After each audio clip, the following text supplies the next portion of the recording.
ప్రపంచవ్యాప్తంగా ఇస్లామిక్ తీవ్రవాదాన్ని పెంచి పోషించేటటువంటి చర్యల్లో కీలకమైంది ఇరాన్. 5 రకాలైన తీవ్రవాద సంస్థలు ప్రత్యక్షంగా, 20 రకాలైన తీవ్రవాద సంస్థలకు పరోక్షంగా సాయం చేస్తూ ఉంటుంది. ఈ 5 రకాల తీవ్రవాద సంస్థలు ఇజ్రాయెల్ చుట్టూ ఉన్నటువంటి యెమెన్, లెబనాన్, పాలస్తీనా, ఇరాక్, సిరియాలలో ఉంటాయి. అవి హౌతీ, తర్వాతన ఏదైతే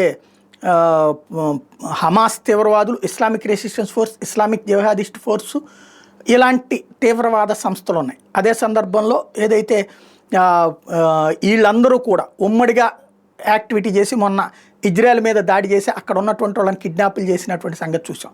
ఇప్పుడు జరుగుతున్నటువంటి తంతు ఏంటయ్యా అంటే, లేటెస్ట్గా జరుగుతున్నటువంటిది హౌతీలు ప్రపంచాన్ని శాసించాలనుకుంటున్నారు. వాళ్ళ దగ్గరికి ఇరాన్ కాసిన ఆయుధాలు ఇవ్వడం ఆలస్యం, ఏదో ఒక పెంట చేస్తూ ఉంటారు. ఇరాన్ తాజాగా ఆయుధాలు ఇచ్చినట్టుంది. అకస్మాత్తుగా ఏదైతే నిన్ననే మనం చెప్పుకున్న మైక్రోసాఫ్ట్కి సంబంధించినటువంటి అండర్ వాటర్ కేబుల్, ఎర్ర సముద్రంలో ఉన్నటువంటి అడుగునున్నటువంటి కేబుల్స్ని కట్ చేశారని, అది ఎవరు అన్నది అనుకున్నాం.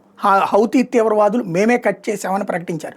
అదే కాదు, ఇంటర్నెట్ కేబుల్స్ అనేకం కట్ చేసామని కూడా ప్రకటించారు. తద్వారా హౌతీ తీవ్రవాదులు ప్రపంచానికి ఒక సవాల్ విసురుతున్నారు.